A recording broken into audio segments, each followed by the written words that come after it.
Hello, and in this video I'm going to show you the base setup of a sci-fi generator based on drawings. So the panel I have here in Unity is based on these drawings I've made here. So let's get into it. So first what we need is a drawing of a panel. You can make something similar, or you can go to create your own panels that you want.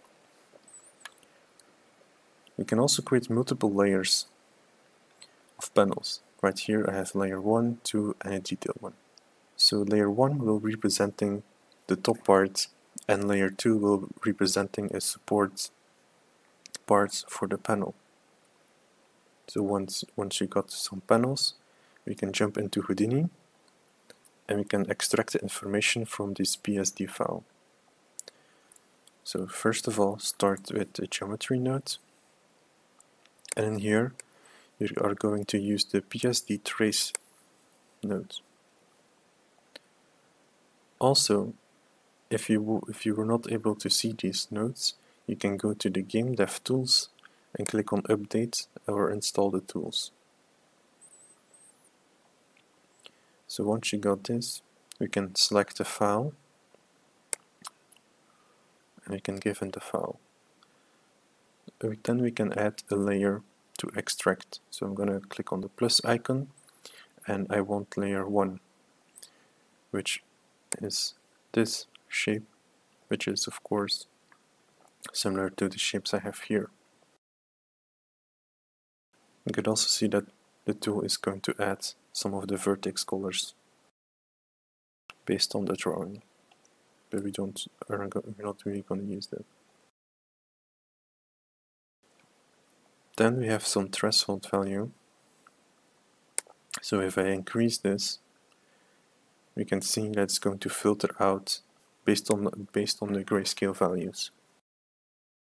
So the idea is that the mid-gray is sort of like the default value, white will be going up and black will be going down in value.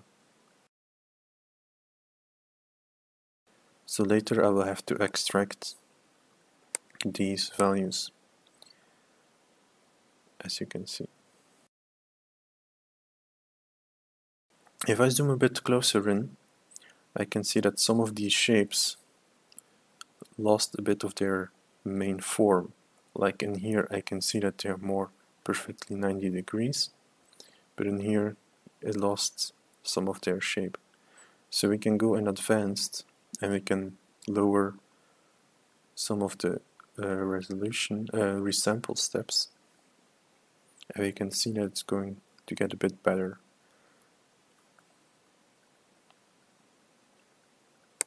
So I think around 3 should be fine for this thing.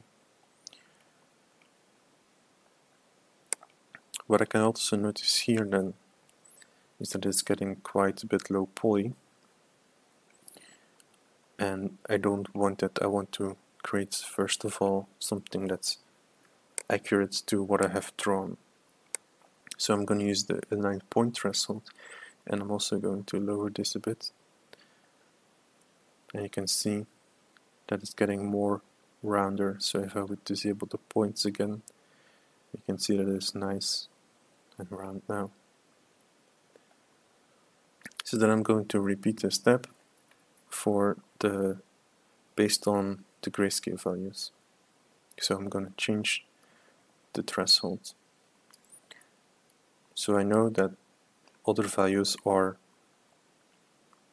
around this value, so around 1, let's say 1.5, so that should be fine, and somewhere around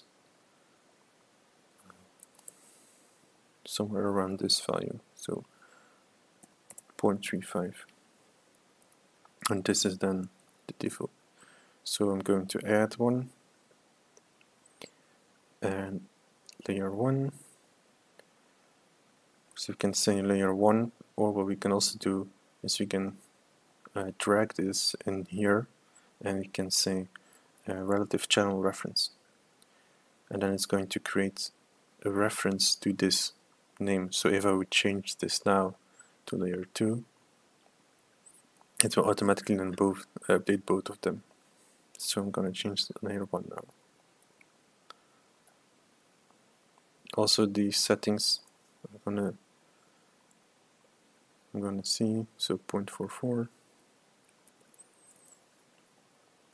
and this was 0.15. So I can see the shape. We can also go into preview mode and go over the shapes to see if they are nicely. So you can tweak the shape, but I think you should be fine.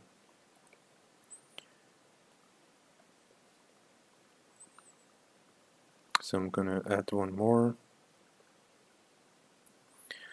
I'm just gonna add one more and copy paste the name again and also the value.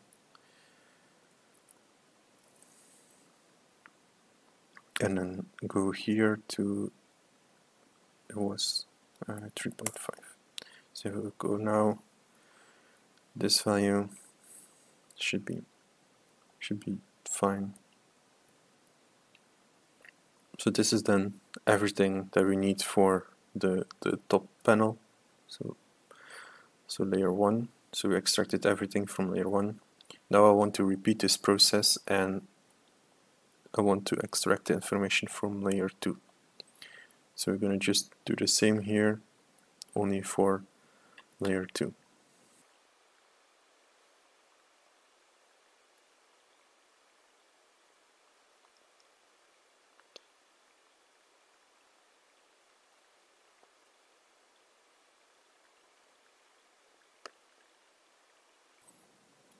So now we have this result, and I want to sort of like split them apart, so I'm going to use the split nodes, and by default there will be some groups that come with this. So this is everything in layer 1, so you can see that, and if I in the first selection, this is everything from layer 2 in my PSD file. So then we can continue splitting by using a blast node. If I click on the split node and go to geometry sprite-sheet, you can see here now each number that will be representing the two different grayscale values. So number 1 is the first one, number 2 is then this one, and so on. So we can take this attribute PSD layer number and I can use it in the blast node. At the PSD layer number, if it's 1, then it's going to be filtered out, but I'm going to delete non-selected. So every value that is equals 1 is now going to be shown. And this will be, I'm going to do this 3 more times. So I can see all the panels now.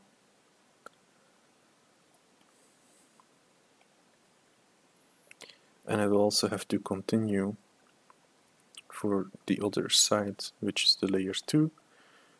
And I have to start from 3, so this will be 4. Then we have 5. And then number 6.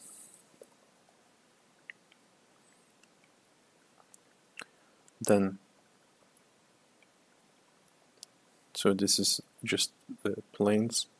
So I want to extrude it, or I can use the GameDev thicken node, and I can thicken this value.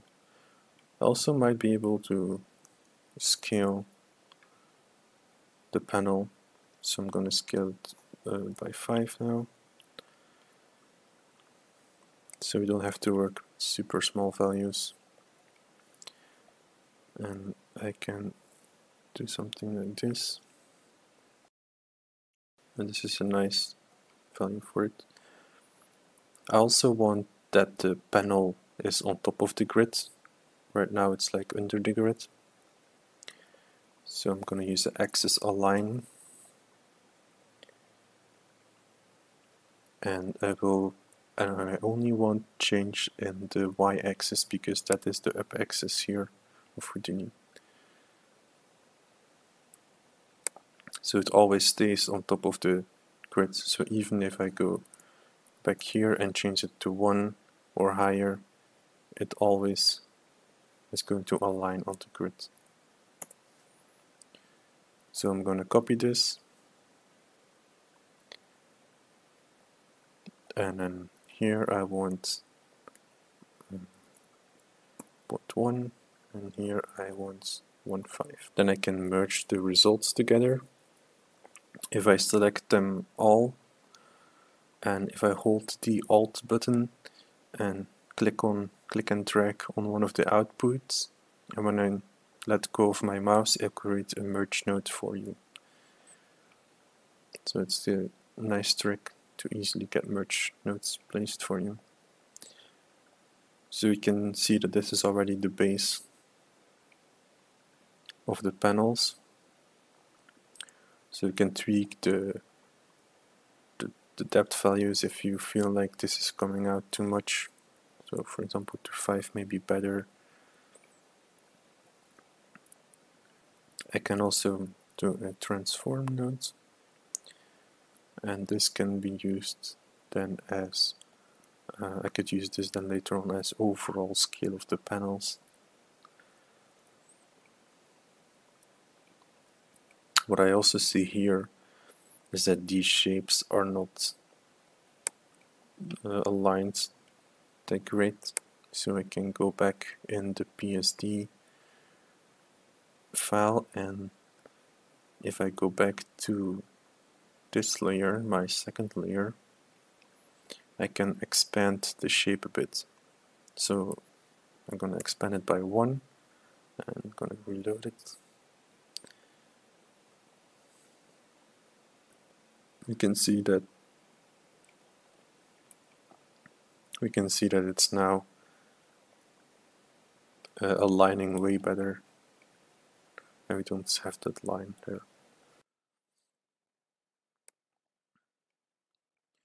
So this system, I can copy paste it to here,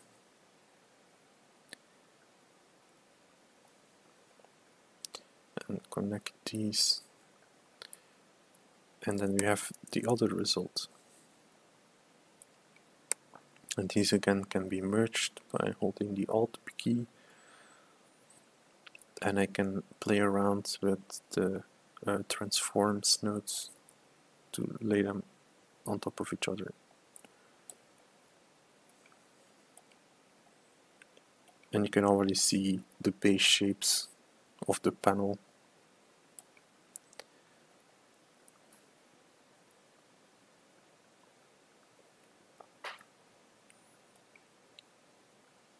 And then the next system that I want to build is a pipe system. So let's say you can look through these holes, and then you want to see some pipes on the other side. So if you draw a panel that is more open, then you would be able to see more pipes. So this is like the third layer. So first layer is these panels. This one is the supporting panel, and then the third layer will be for pipes. So I'm going to start with a tube, and it will be around the x-axis, and I know that I scaled it 5 times, so I can do height 5, and so it's the same size. I'm already going to collapse this in the subnetwork. I'm gonna call it pipes, and go in here.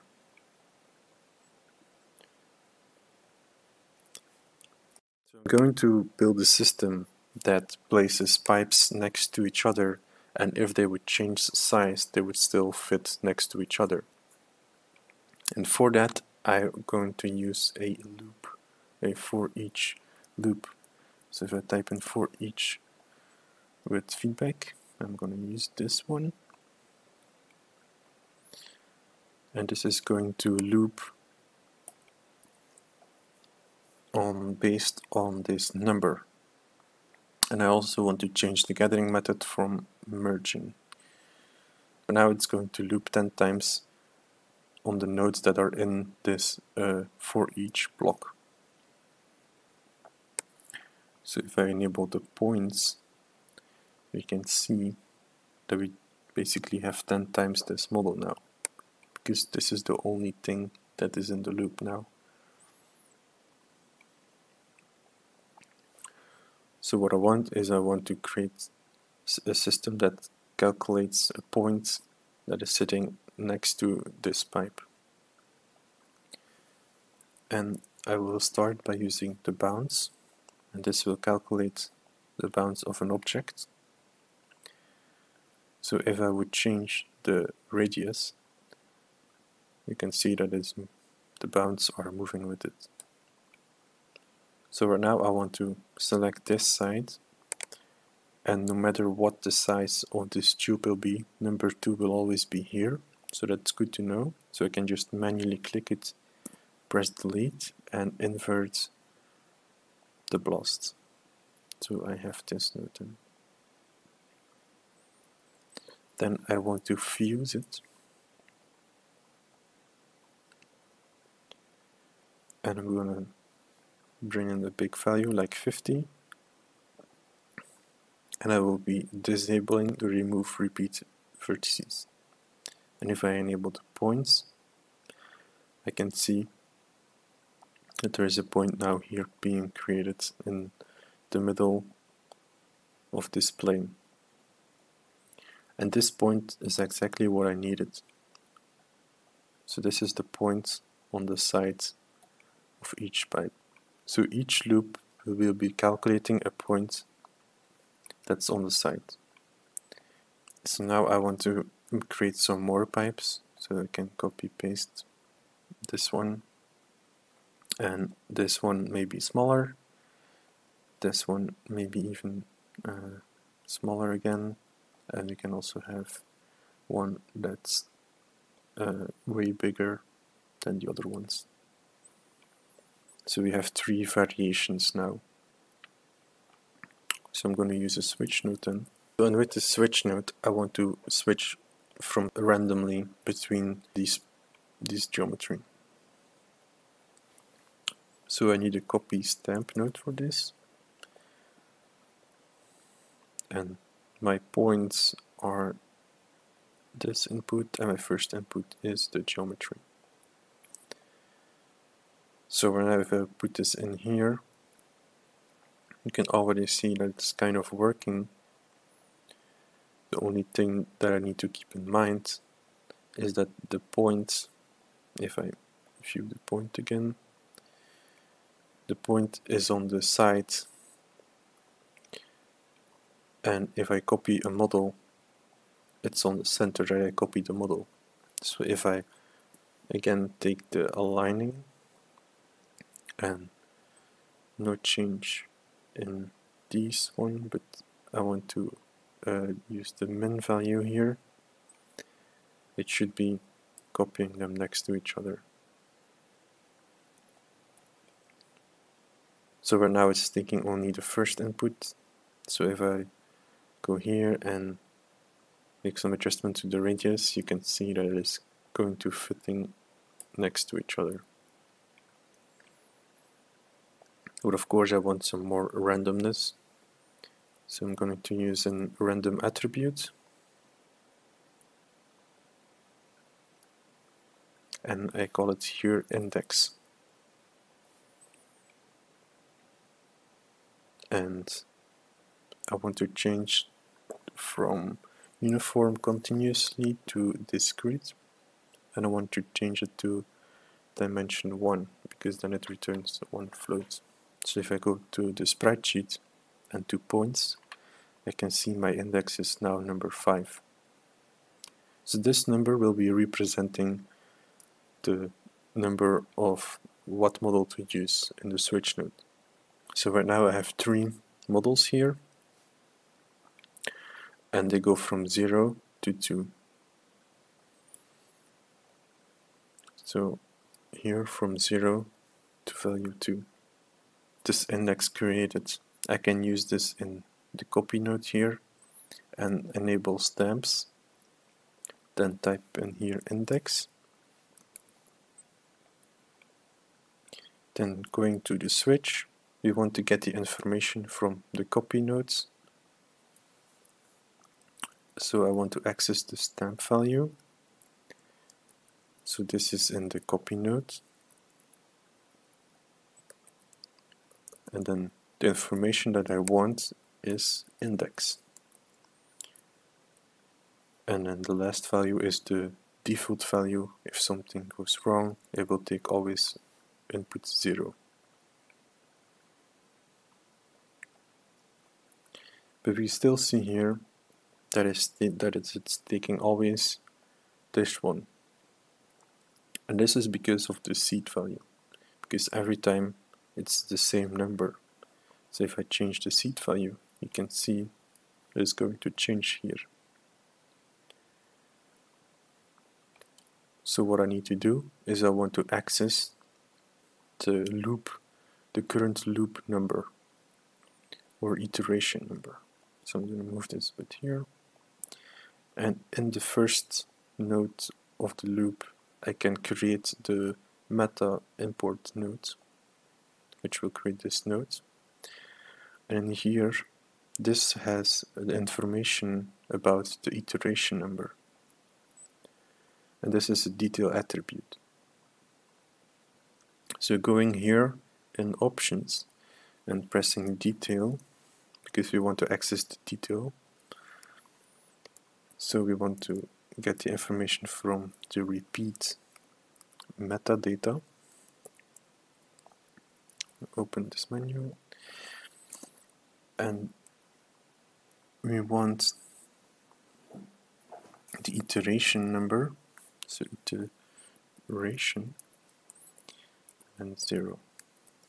Then when I press apply, we can see that it is working now.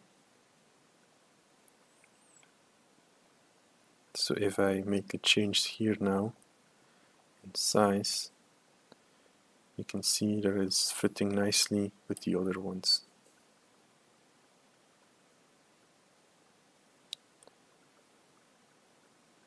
And this one is currently not being used.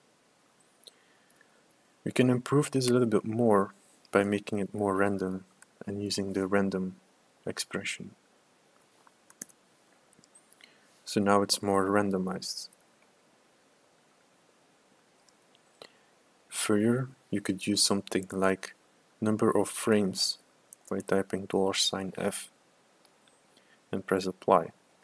So if I change number of frames here, I can see multiple variations. So that's nice to work with in Houdini.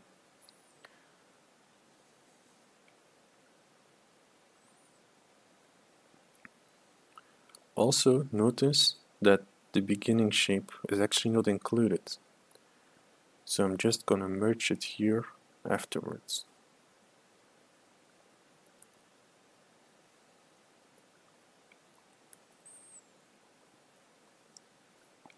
Then I can, for example, increase the number of iterations. And the more we have this, the more shapes you're getting, of course. Next, I'm going to filter out the shapes that are going too far.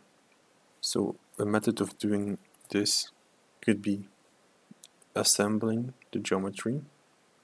And if I pack the geometry, each piece is now represented by 1 point. And this makes it easy to filter out some of the shapes that are being placed too far. So I know the panel is size 5, so everything that's bigger than 5 should be deleted.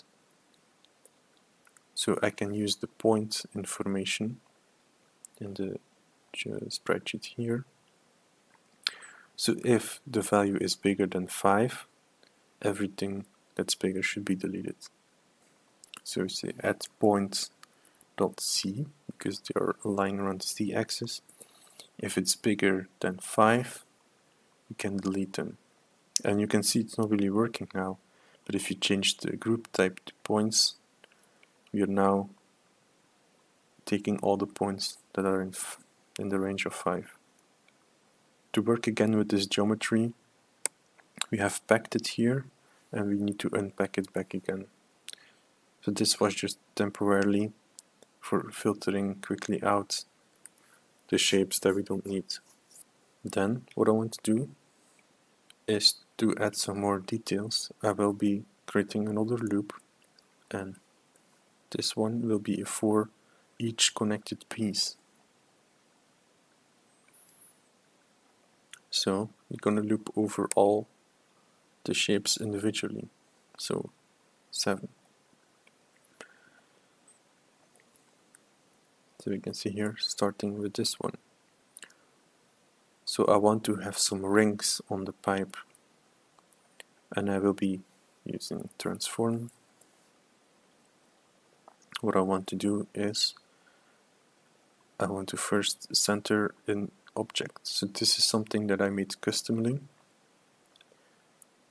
So in the pivot I typed in these values, and then once I typed in the values I can say save preset and name a preset, and then every time you open this menu you can see at the bottom your presets.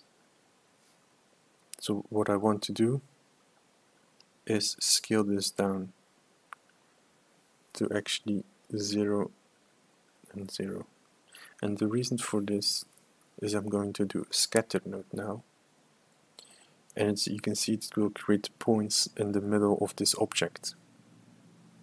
So 200 is maybe too much, so I go for 5, and I'm going to fuse them together if they would be too close to each other.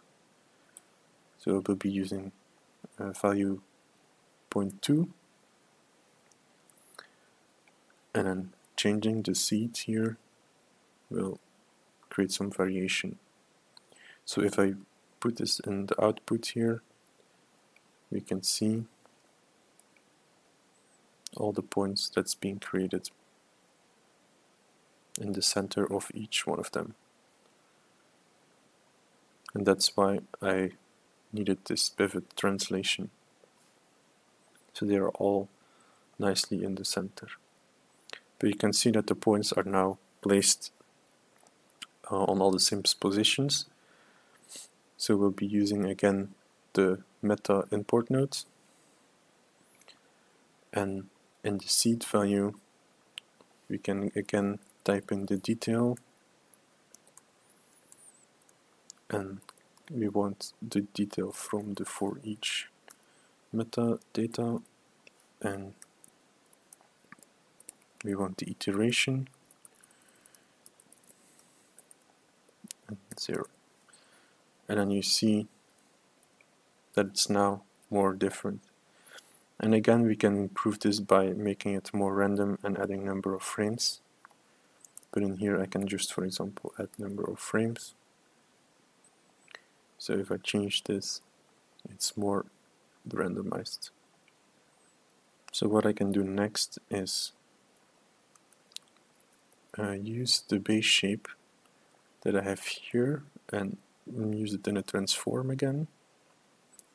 And I'm going to use move to center, which is again this translation. And what I want to do is I just want to squeeze it along the x-axis. So, and the reason why I start from here is because if I change here the number of columns, the shape here is going to change with it. So I have a simple shape, and I will be using a bevel, and I'm going to ignore flattened edges and filter out the edges on the side here. Then I will be changing the shape to profile, and this is a nice feature, and we can lower this to create something that looks like this. I might also have to scale this a bit up, And now I can copy paste this shape onto this one, onto this point. So copy 2 points.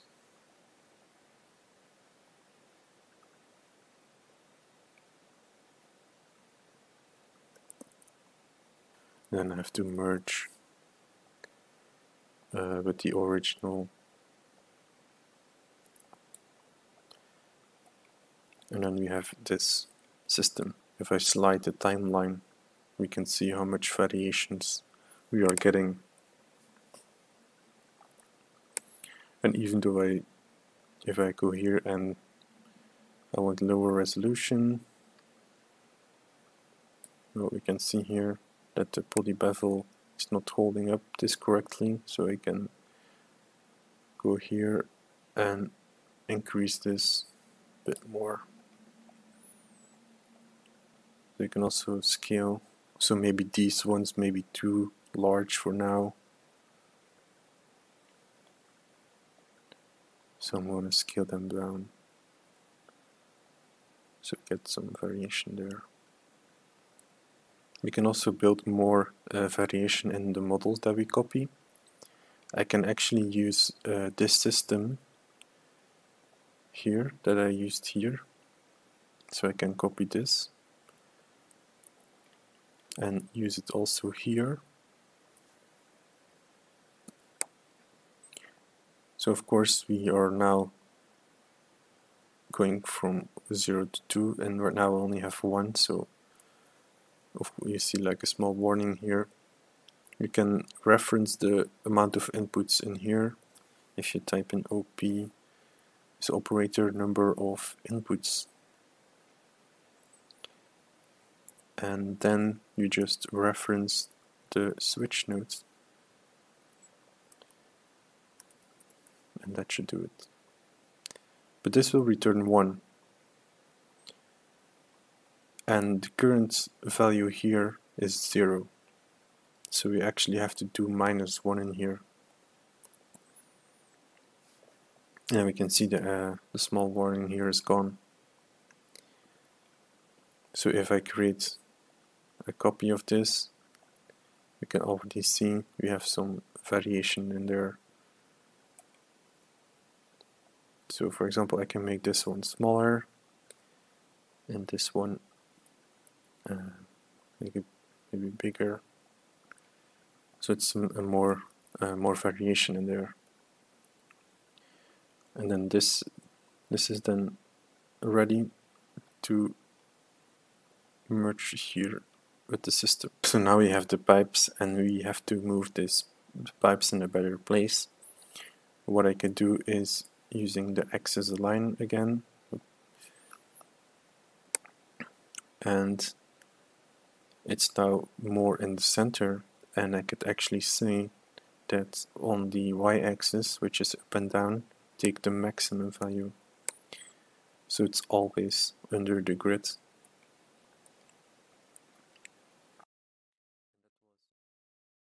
And this is then the first part of the tutorial.